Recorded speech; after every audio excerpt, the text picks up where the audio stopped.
I'm gonna just start the podcast in like a really chill way. I'm not gonna smoke a blunt like Elon Musk. But my name is Z, and I'm the producer here at Motor Envy. Hey guys, my name is Mike. I'm the founder and CEO of Motor Envy, and in my career, I've bought tens and thousands of pre-owned luxury cars. And today, we're going to talk a little bit about how we go about doing that, and how we go about buying the right cars and protect our interests and make sure we end up with a satisfactory transaction.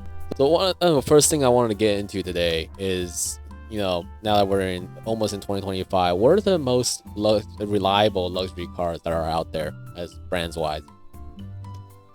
Yeah, and we have an interesting vantage point on that because whenever we acquire cars, as I mentioned before, we actually put it into service. And some of these cars that we've, put into service and leased to consumers for a year, 2 years, 3 years, or even 4 years. So we have, as a company, collected a ton of data on what cars are reliable, what cars do we consistently spend more money maintaining. And I will say for us, our internal data have always shown that our most reliable manufacturer, at least when it comes to sports cars, is Porsche.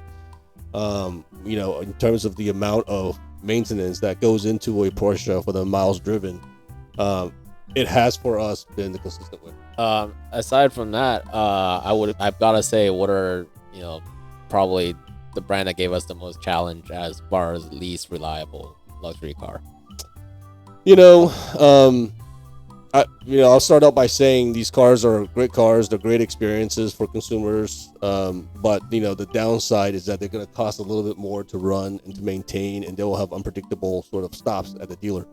I would say on the luxury side, it's probably consistently Range Rover. Especially the bigger the Range Rover, the more likely it's going to require more maintenance. And maintenance is pretty expensive. On the sports car side, generally speaking, I would say it's probably McLaren's. I think they have gotten so much better over the last sort of 5 or 6 years. Their reliability has gotten way better. But as a whole, I think we are definitely going to be a little bit more concerned with a pre-owned McLaren purchase than we would, let's say, a pre-owned Porsche or Ferrari or even Lamborghini. Yeah, I've heard the reason a lot of problems coming from Range Rover. We just recently had a test drive that was by one of our sales. One of the literal power steering went out on the car.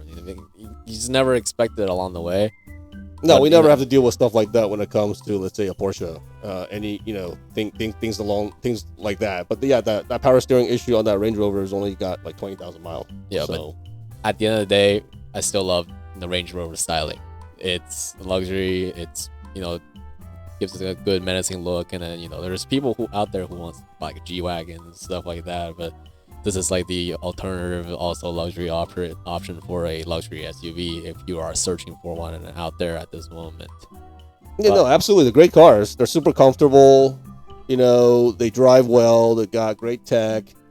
They definitely have certain status to a Range Rover always, right? It's what the Queen and King rides in Great Britain. So, they're great cars. They just, you got to expect to spend a little bit more money on maintenance. I would also add that based on our experience, for what it's worth, we've also done a lot of EVs. We've done a lot of Teslas. I would say that they're not as reliable as people think they are. I think generally speaking, yes, they have less moving parts. Yes, there's generally the consumables are not as bad, but man, when a Tesla goes bad, it's like an iPhone won't turn on, and you're just freaking stuck. And there's nothing you can do. Nobody can help you. You can't tow it to the nearest shop of any kind because the only people that can diagnose it is Tesla. And so every single time something goes wrong with it, it's usually leaves you stranded. And so while that doesn't happen super, super often, it happens enough with our experience that I would not put Tesla or other EVs at this juncture to be the most reliable car. Yeah, plus since I do all the production on the site, I don't like how they look anyways. Well, that's a matter of personal opinion. Like a lot of people like those EVs, but right now for luxury consumers, it is they still prefer gasoline, and they still prefer being able to feel the car and all those things. I mean, like you've said it before, EVs make, I guess, they're efficient, but when it comes to a luxury consumer, they want something fun. They're still gonna choose gas over these, EVs that are still. I mean, EV technology will probably get better over the years. It's just probably not right now. Yeah, well, I don't know if the technology will help it become more fun. I somehow don't see that. It will certainly make it more reliable. Maybe it drives itself. I know you won't have one in your driveway anytime soon. So. It's funny because I can, in my job, I have the luxury. I'm fortunate to be able to pretty much drive any car I want, and I always walk by the EVs. and I sort of, and I respect them, and I think it's great when we have customers that like them, and we're here to help them with that. But for me personally, you'll pretty much never see me grab the keys to an electric car. Yeah. Sometimes I have to move them, but hey, that's a conversation for another time. But let's get into method of getting the car, right? As far as how to get these luxury vehicles. Yeah, I mean, when it comes to pre-owned luxury, there's really two ways to go about it for the mainstream consumer. You can either obviously buy the car, which is pretty traditional. I don't think I need to tell anybody, what that means. You can either pay cash or you can get a loan. The only other alternative for pre-owned luxury is subscription, and it's obviously what Motor Envy does. We basically enable our customers to get a car from us, make payments on the car. A lot of times, most of the time, even get a car that they want, that they pick, as if they're going to buy the car, except they don't have to buy it. We buy it for them, we maintain it for them, we put it into service, and then when they're done with it, we get rid of it. So those are the two best ways, or really only ways, to get a pre-owned luxury car. There are some sort of leasing programs, what they call open-ended leasing programs out there that are available from like the Putnams, the Premiers, the luxury lease partners of the world, where you can use an open-ended lease to get an exotic car. What an open-ended lease basically means is you have to buy the car at the end of the lease, as opposed to just giving it back to the dealer. But these, for the most part, are not for everybody. They only work for exotic cars, most of the times for cars over 100,000, and most of the time for cars over 250,000. So for AMGs, Mercedes 911s, and things like that, a subscription service or just buying the car outright is probably your best bet. Two methods that you gave me on how to acquire a vehicle. Could you break them down for me? Yeah, basically the two ways are either buy the car or subscribe to a car. I think the biggest difference is buying a car, you have to do all the work. And I'm going to be able to tell you step by step in terms of what all the stuff that you have to do. If you subscribe to a car, basically the company providing a subscription service, i.e. Motor Envy, will do all the work for you. So it's a much more transparent, fast, easy process. But I can go into how to buy a pre-owned luxury car. First thing obviously you have to do is determine what needs you have for the car, right? Do you want something that hauls around the family in style, or do you want to go fast? Do you want it to attract attention, or do you just want to feel good when you're inside the car and no one else notices? Those are the things that you have to decide.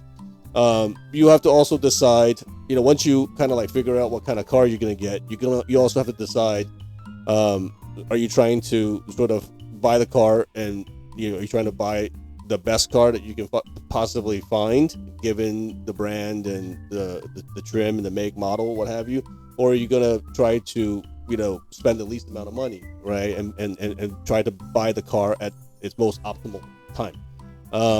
In general, what we see here is the most optimal part of a car is a car that is still under factory warranty, right? So, generally factory warranties are 4 years, but not necessarily brand new, because the steepest part of a depreciation curve for car and car owners, which basically just means that the most expensive part of the car, the most expensive time to buy a car is when the car is new. The most optimal time to buy a car, therefore, is when the car is still under warranty, but not brand new. So that's usually when the car is 24 months to 36 months old. A lot of luxury cars depreciate half their value in the matter of 3 years. Just think about that, right? If you buy a $200,000 Range Rover, in 3 years it'll be worth about 100. Same thing with Bentleys, same thing with a lot of Jaguars. So, I would say that you definitely don't want to buy if you care about money, right? You care about how much you're spending. You definitely don't want to buy, a Range Rover, when it's 1 month old, brand new, 1 month old, or 5 months old. You kind of want to wait, when it's 2 years old. And you still have the peace of mind of a manufacturer warranty at that point, but you're paying a heck of a lot less. Probably sometimes, you're only paying 60 to 70% of the original MSRP of the car as opposed to paying the 100%. We tend to also recommend people to find the lowest mileage car that you can find that is 2 years old, 2 to 3 years old, because generally speaking, most cars are priced similarly. Whether it has 30,000 miles or 3,000 miles, you're probably not going to save a lot of money by buying a 30,000 mile car as opposed to a 3,000 mile car. And a 30,000 mile car, in terms of maintenance needs, the probability of something happening to it, breaking, whatever, is way higher than a car with 3,000 miles. Also, it's very important to look at the data on a car, right? You want cars that are accident-free, ideally. Carfax provides all that information to you. You want cars that are, perfectly squeaky clean, which basically means no accidents, no damage reported, no lemon law buyback, definitely no rebuilt title cars. And there's nothing wrong with those things. It's just that, as an average consumer, unless you're ready to get into some of these nitty-gritty technicalities of what constitutes a rebuilt title car, lemon law buyback, you probably shouldn't be messing with it. You should probably just be buying the cleanest car you can find, 1 owners, maybe 2, low miles, 24 to 36 months old, and generally speaking, you will be able to minimize your cost of ownership when you do those things. Uber behind the scenes stuff. It's like, how does this mic actually work? Yeah. I mean, I know you messed with it the other day. It's like, I can make like a dog sound. Hold on. I can't hear it. Yeah, I know, but the people can hear it later. How does Motor Envy as a company, we go out and buy some of these pre-owned luxury cars?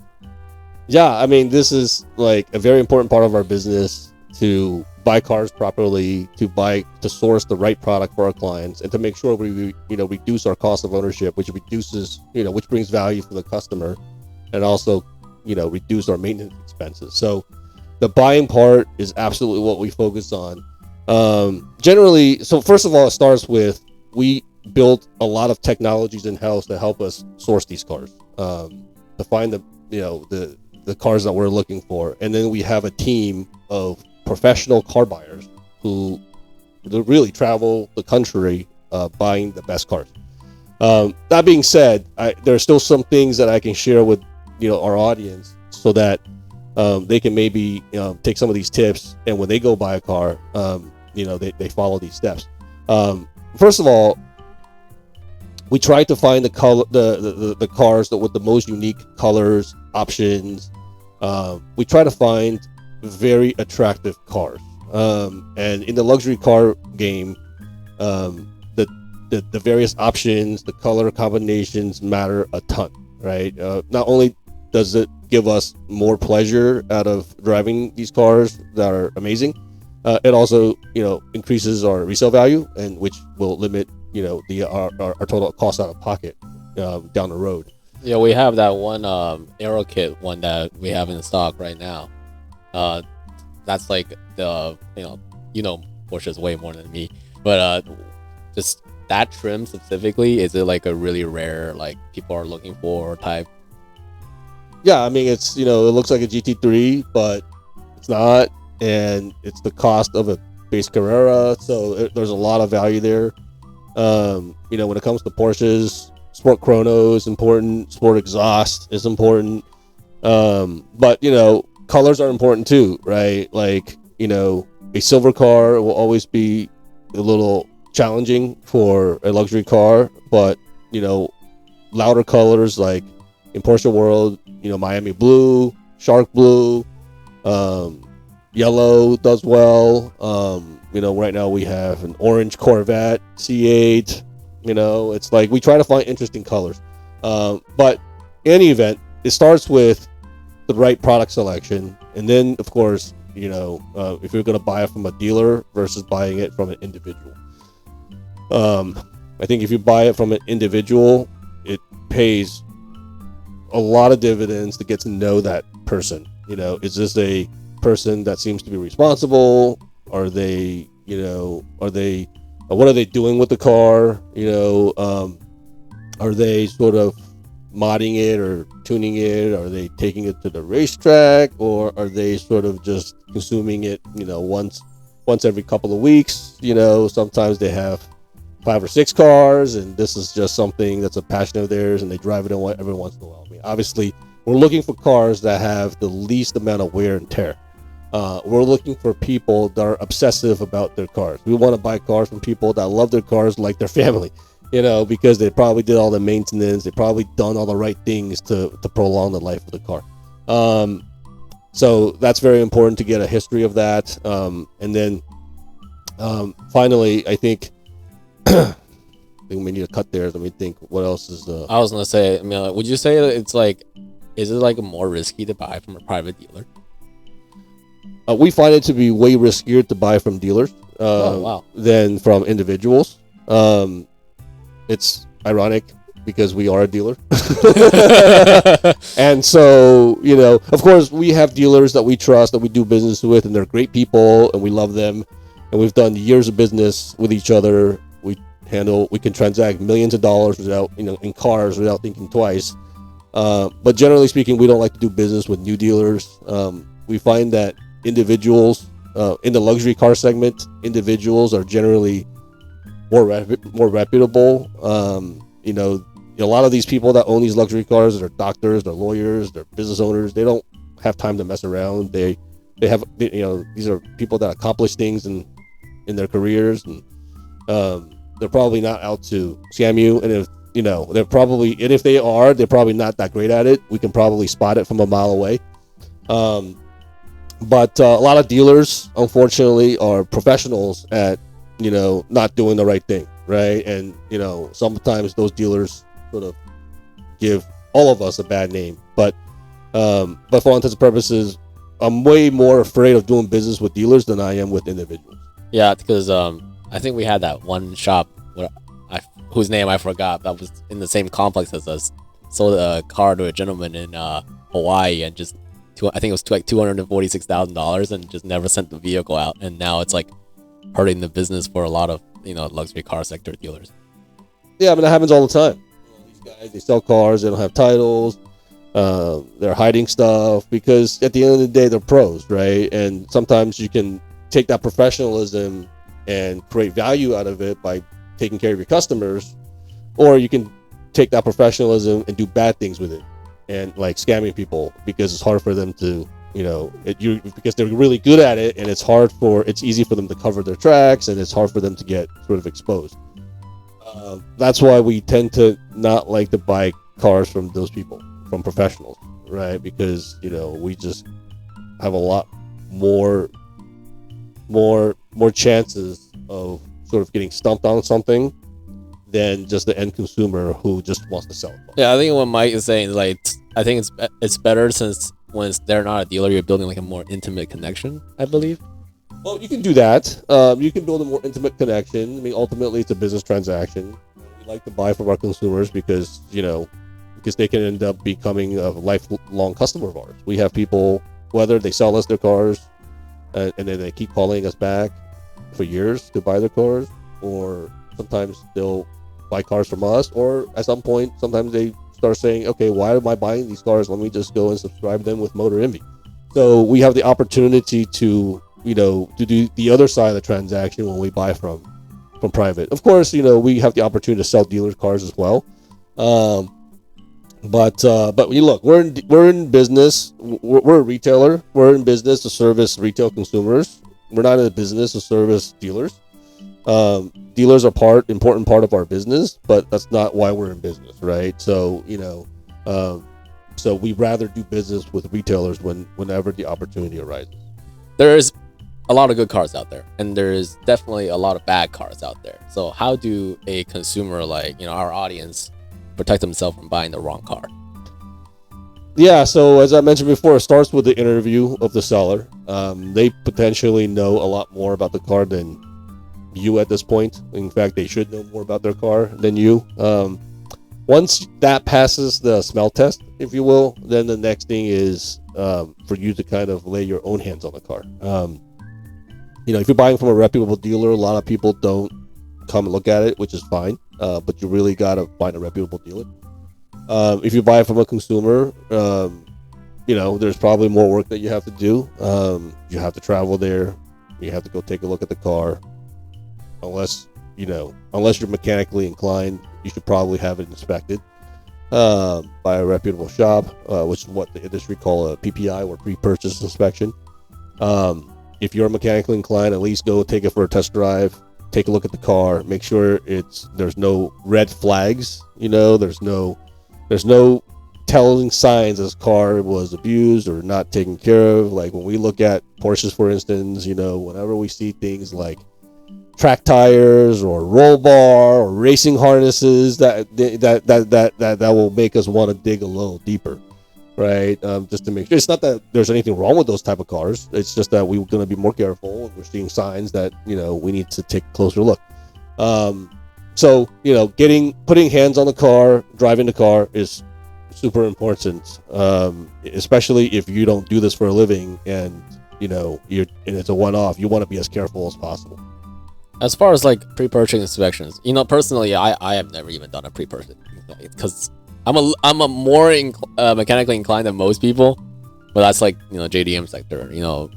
I've told you this. I want to get into a Porsche eventually, so like for like pre-purchase inspection, do I just go to like a mechanic that I trust, or is there a way to go about it, finding the right Porsche person to do it?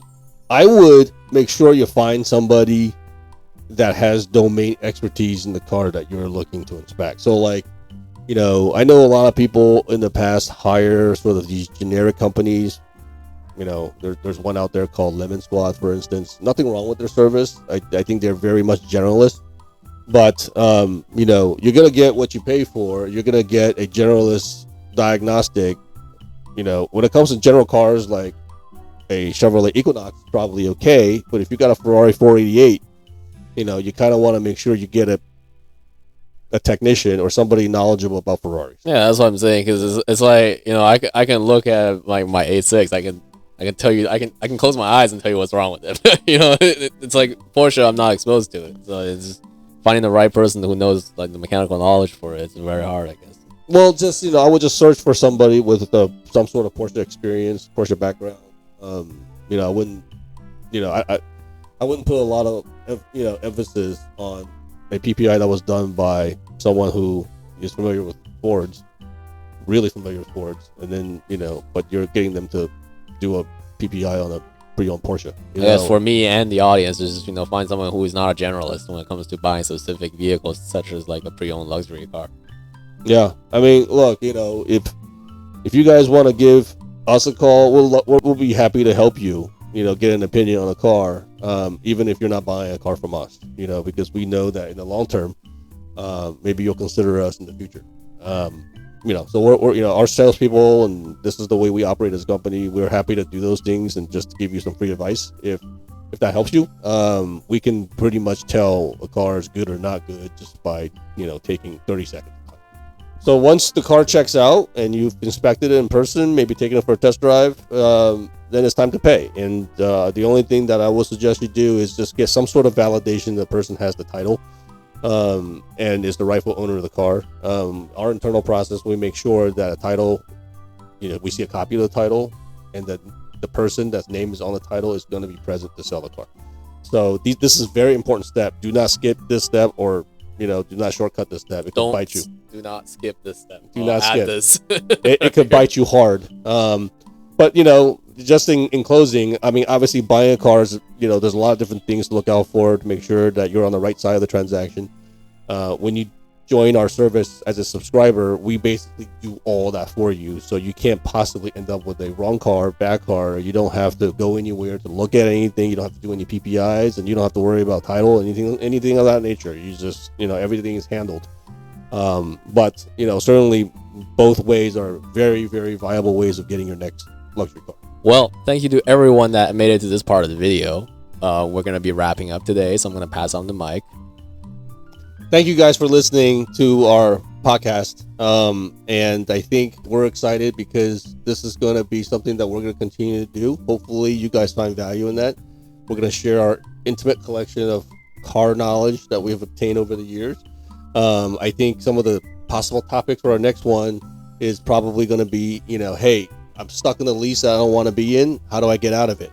Or maybe something more appropriate for this time of the market, which is, a lot of people bought cars in the last couple of years since COVID, and they're upside down in it. How do I deal with that negative equity situation in the car that I have?